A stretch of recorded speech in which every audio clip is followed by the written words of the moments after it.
नमस्कार, आप देख रहे हैं 9 की 9 खबर। आपके साथ मैं हूं शिप्रा झा। बुलेटिन की शुरुआत करेंगे इस वक्त की बड़ी खबर के साथ। पटना से बड़ी खबर मिल रही है। के पाठक और पटना डीएम के बीच तकरार बढ़ गई है।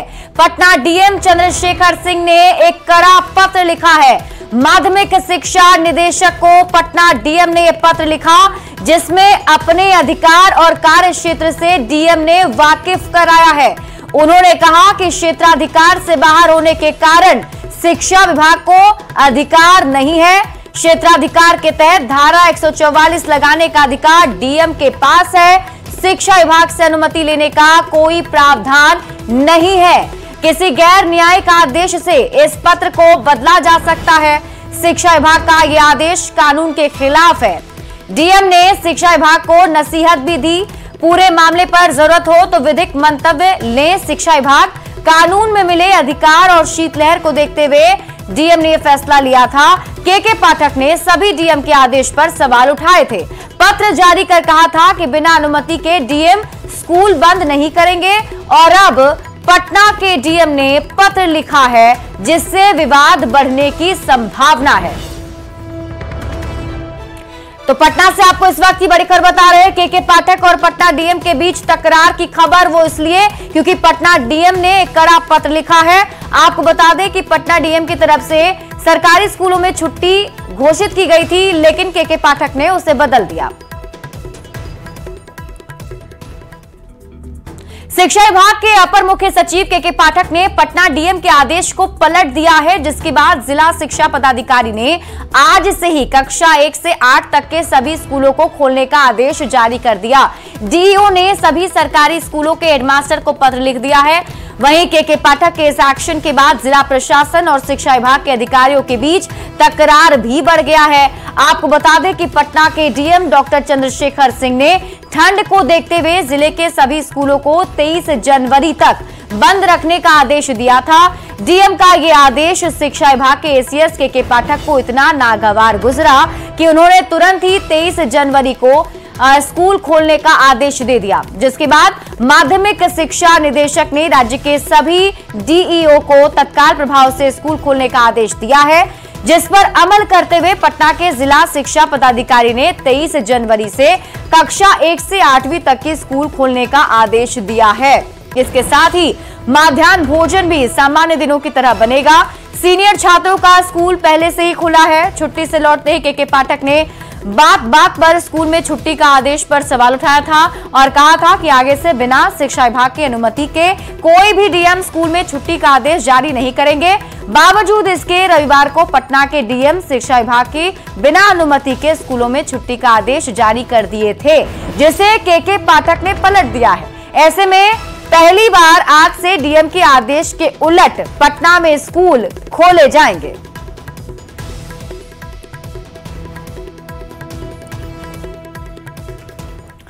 और मोतिहारी से बड़ी खबर है, जहां 3 लोगों को पुलिस ने पकड़ा है। हथियार लहरा रहे थे ये तीनों, जिसे पुलिस ने पकड़ लिया है। बताया जा रहा है कि तीनों नशे की हालत में भी थे। ऑर्केस्ट्रा में जमकर हुड़दंग मचा रहे थे। जागा पाकड़ गांव में शादी समारोह था, जिसमें ये तीनों पहुंचे हुए थे, हाथ में हथियार, नशे में धुत होकर हुड़दंग मचा रहे थे। हरसिद्धि थाना इलाके की घटना बताई जा रही है। वीडियो वायरल होने के बाद पुलिस ने इस पर कार्रवाई की और तीनों आरोपी राजन दुबे, सत्येंद्र गिरी और संजय कुमार मिश्रा नशे की हालत में पकड़े गए हैं। लाल घेरे में जो तस्वीर आपको दिखाई दे रही है, देखिए उसके हाथ में बंदूक है और इसके साथ ही ये तीनों ही नशे में भी बताए जा रहे हैं। इनके पास से राइफल और 9 गोली भी पुलिस ने बरामद की है। ये तस्वीर हम आपको दिखा रहे हैं, जो वीडियो वायरल हुआ था, जिसके आधार पर पुलिस की टीम ने कार्रवाई की है, जिसमें आप देखिए लाल घेरे में जो शख्स आपको नजर आ रहा है, उसके हाथ में भी बंदूक है और इसके साथ ही 2 और लोग इसके साथ ही यहां पर थे, जिनके हाथों में बंदूक था और इन तीनों ने मिलकर जमकर हुड़दंग भी मचाया। बताया जा रहा है कि शादी समारोह का कार्यक्रम चल रहा था। ऑर्केस्ट्रा के दौरान ये तीनों वहां पहुंचे और तीनों के हाथ में हथियार भी थे और जब गिरफ्तारी की गई तो पता चला कि ये तीनों नशे की हालत में वहां पहुंचकर हुड़दंग कर रहे थे। पुलिस की टीम ने तीनों को ही हिरासत में ले लिया है। इनके पास से बताया जा रहा है कि 9 गोली भी बरामद की गई है।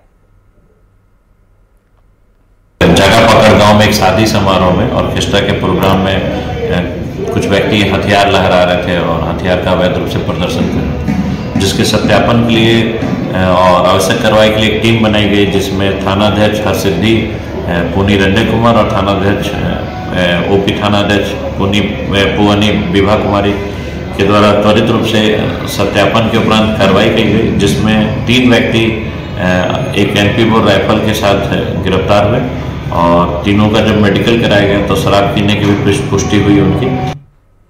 औरंगाबाद से बड़ी खबर आपको बता रहे हैं, पुलिस को बड़ी कामयाबी मिली है। कुख्यात नक्सली अनिल यादव गिरफ्तार किया गया है। पचार गांव के पास से गिरफ्तारी की गई है। कई दिनों से पुलिस की टीम को इसकी तलाश थी। पुलिस ने कुख्यात नक्सली अनिल यादव को गिरफ्तार कर लिया है। बताया जा रहा है कि पुलिस ने अब अनिल यादव को NIA के हवाले किया है। रफीगंज थाना इलाके से इसकी गिरफ्तारी की गई है। कुख्यात नक्सली अनिल यादव बंदेया थाना क्षेत्र के सिमरहुआ गांव का रहने वाला है।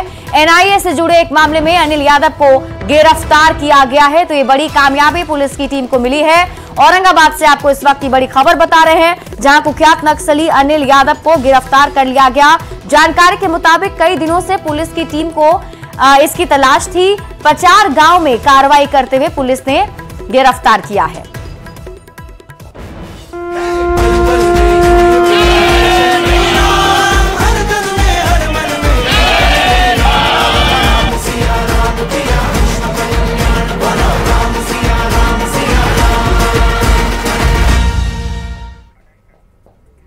और अयोध्या में रामलला की प्राण प्रतिष्ठा के बाद दर्शन के लिए आम लोगों की भारी भीड़ देखने को मिल रही है। रामलला की पहली आरती की तस्वीर हम आपको सबसे पहले न्यूज़ 18 पर दिखा रहे हैं। आज की ये तस्वीर आप देखिए, जहां रामलला की आरती की गई है। सुबह 3 बजे से ही राम भक्तों ने दर्शन के लिए लाइन लगाई थी।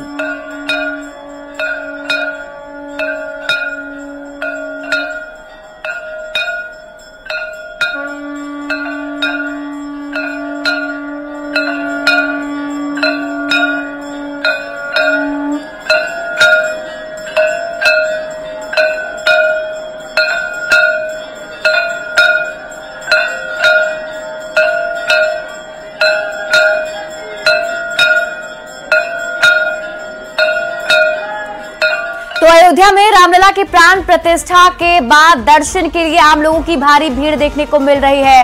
आज सुबह से श्रद्धालुओं की भीड़ यहां उमड़ पड़ी है। दूर दूर से अयोध्या पहुंचे श्रद्धालु प्रभु राम के दर्शन कर रहे हैं।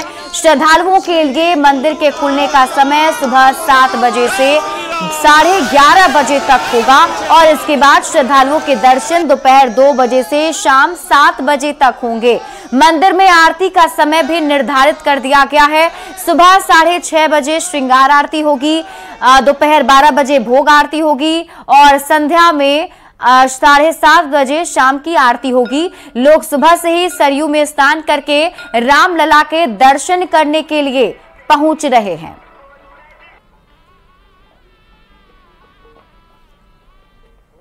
अब 3 दिन से रुके, दर्शन तो करके जाएंगे, दर्शन तो करके जाएंगे। नहीं बहुत 3 दिन से परेशान हुए दर्शन के लिए, लेकिन आज भगवान के चरणों में तो पहुंच ही गए हम। अब ऐसा है, इंतजार तो सदियों से था, कई 500 वर्ष से ज्यादा समय का इंतजार रहा। और कैसा लग रहा, अगर आप कहेंगे किसी गूंगे को शक्कर खिला दिया जाए, फिर उससे पूछो कि आपको कैसा लग रहा है, वो बोल नहीं सकता है, अभिभूत हो जाता है अंदर से। जी हाँ, मैं भगवान राम के भी दर्शन करूंगा और मैं यहाँ पर और भी माहौल और भी लोगों के साथ बात करूंगा, देखूंगा कि किस तरीके से मोदी जी और योगी जी ने पूरा यहाँ का परिवर्तन कर दिया है। तो अयोध्या में कल रामलला की प्राण प्रतिष्ठा समारोह पूरी होने के बाद शाम होते ही पूरा देश दियों की रोशनी से जगमग हो उठा। लोग दीपावली की तरह अपने घरों को दियों और लाइटों से सजाए और खुशियों की दिवाली मनाई गई। इसके साथ साथ जगह जगह आतिशबाजी भी की गई है। पीएम मोदी ने दिल्ली में प्रधानमंत्री आवास में ज्योति जलाई।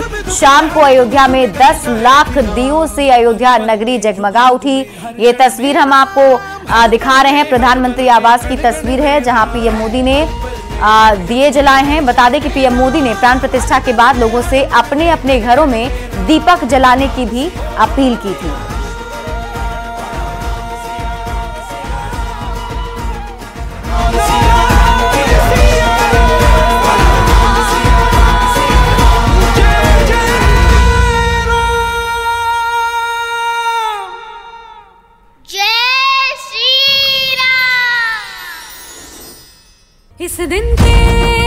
इंतजार में दशकों से ये आंखें तरस गई।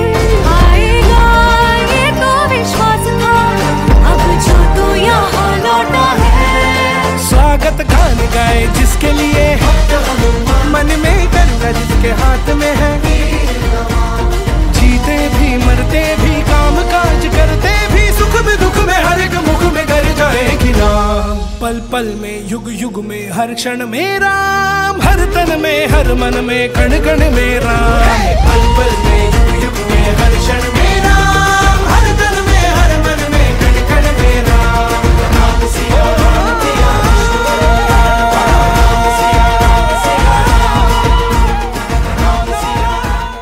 और बक्सर के रामरेखा घाट पर अयोध्या के कार्यक्रम का सीधा प्रसारण किया गया था। केंद्रीय राज्य मंत्री अश्विनी कुमार चौबे इस कार्यक्रम में शामिल हुए। अश्विनी चौबे ने राम मंदिर बनने पर खुशी जाहिर की और पीएम मोदी को इसके लिए धन्यवाद भी दिया। अश्विनी चौबे ने कहा कि ये ऐतिहासिक पल भारत कभी नहीं भूलेगा। विश्व राममय हो गया है। आज विपक्ष को आंख खोल करके देखना चाहिए। कैसा चश्मा पहने हुए जो कह रहा था कि रामलला का मंदिर, अरे रामलला हम आएंगे मंदिर वही बनाएंगे का संकल्प आज पूरा हुआ। रामलला 500 वर्षों के बाद अपने कैद से अपने भव्य दिव्य और अलौकिक मंदिर में विराजमान हुए। धन्य है भारत के प्रधानमंत्री। रामलला के प्राण प्रतिष्ठा के बाद पूरे देश में दिवाली मनाई गई। केंद्रीय गृह राज्य मंत्री नित्यानंद राय ने भी पटना स्थित अपने आवास पर दीप जलाकर दिवाली मनाई। नित्यानंद राय के ने अपने साथ साथ परिवार के सदस्य भी उनके साथ मौजूद थे। उनके समर्थक भी इस दरमियान मौजूद रहे। प्रधानमंत्री जी जब आह्वान किए थे उस समय लग रहा था कि आज एक और दिवाली मनेगी और वह रूप आपको दिखाई पड़ रहा है। वह रूप आपको दिखाई पड़ रहा है। यहाँ जो लोग भी आज श्री राम ज्योति उत्सव में आ रहे हैं, सब भगवान श्री राम की इस मूर्ति के सामने इस प्रांगण में एक एक राम ज्योति जरूर जला रहे हैं और जरूर जला रहे हैं। सब लोगों के चेहरे पे जो खुशियाँ की झलक है, सब लोगों को लग रहा है कि राम कन कन में, अयोध्या में तो विराजे ही, कन कन में राम आज विराजे हुए हैं। अयोध्या के भव्य श्री राम मंदिर में पूरे विधि विधान के साथ रामलला की प्राण प्रतिष्ठा संपन्न हो गई। प्राण प्रतिष्ठा के मौके पर पूरे देश में दीपोत्सव मनाया जा रहा है। बेगूसराय के सिमरिया घाट पर आयोजित दीपोत्सव और गंगा आरती में केंद्रीय मंत्री गिरिराज सिंह भी शामिल हुए। इस मौके पर गिरिराज सिंह ने कहा कि जो काम इतने साल बाद हुआ, यदि कांग्रेस चाहती तो आजादी के तुरंत बाद मंदिर बन जाता। गिरिराज सिंह राम मंदिर के लिए प्रधानमंत्री नरेंद्र मोदी की प्रशंसा करते हुए नजर आए। वहीं गिरिराज सिंह ने कहा कि अयोध्या एक झांकी है, काशी मथुरा अभी बाकी है। हम लोग नारा लगाते थे काशी मथुरा बाकी है, अयोध्या तो झांकी है। अब इस झांकी को पूर्ण हो गया। अब प्रभु श्री राम काशी और मथुरा की लीला में आप अपने लीला में लीला दिखाएं और भारत को दिखा दें कि फिर बाबा आंख न दिखाए भारत के सांस्कृतिक अस्मिता की तरफ। तो पूरा देश अभी राममय है। वहीं इस शुभ घड़ी में सोमवार को कई घरों में डबल खुशियां भी आई। पटना के प्रसिद्ध चिकित्सक सारिका राय के अस्पताल में शुभ मुहूर्त में 34 बच्चों ने जन्म लिया। बच्चों के परिजन खुश थे कि डॉक्टर सारिका ने बताया है कि परिजनों की मांग थी कि शुभ मुहूर्त में ही डिलीवरी कराई जाए। सभी डिलीवरी नॉर्मल है और सभी बच्चे स्वस्थ हैं।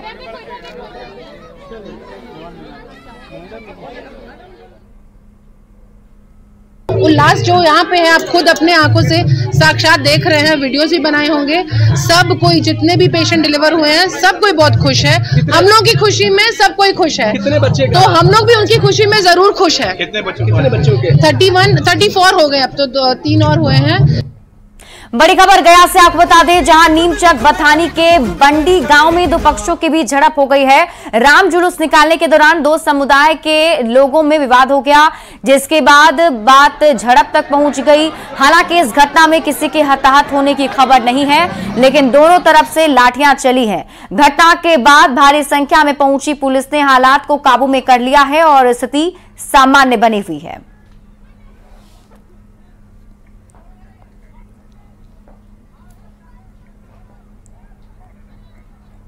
और इसी बीच रुक कर लेते हैं बड़ी खबर की। दिल्ली से आपको बड़ी खबर बता दें, प्राण प्रतिष्ठा पर पीएम मोदी का बड़ा ऐलान। पीएम सूर्योदय योजना का ऐलान, सोलर रूफटॉप सिस्टम का ऐलान किया गया है, जिसमें 1 करोड़ घरों में रूफटॉप सोलर लगेगा।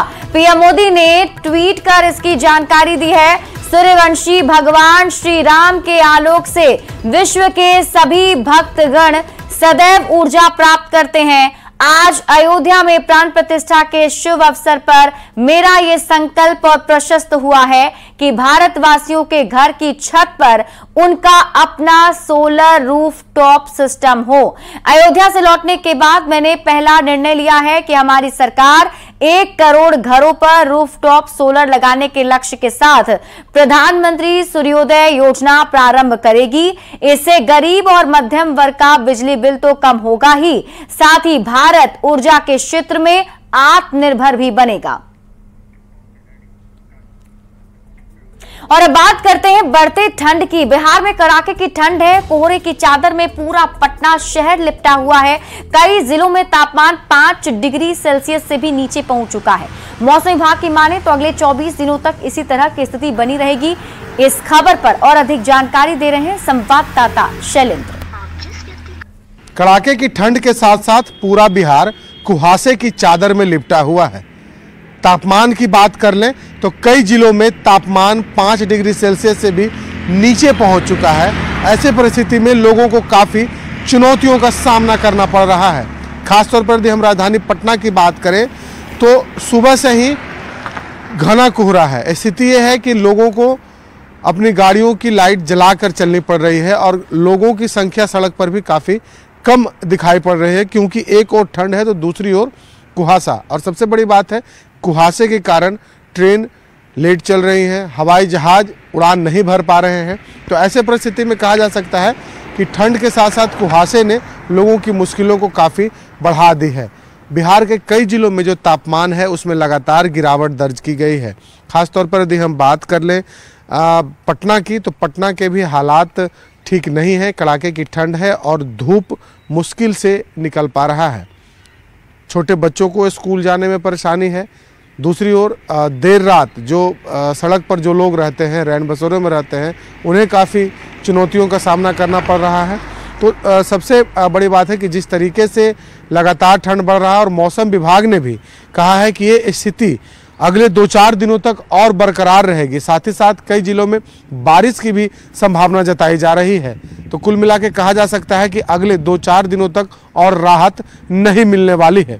कैमरा पर्सन मनीष जुनेजा के साथ शैलेंद्र, न्यूज़ 18 पटना। पूर्णिया से बड़ी खबर मिल रही है। एक ही परिवार के 5 लोग बीमार हो गए हैं। बताया जा रहा है कि फूड पॉइजनिंग के शिकार हो गया है ये पूरा परिवार।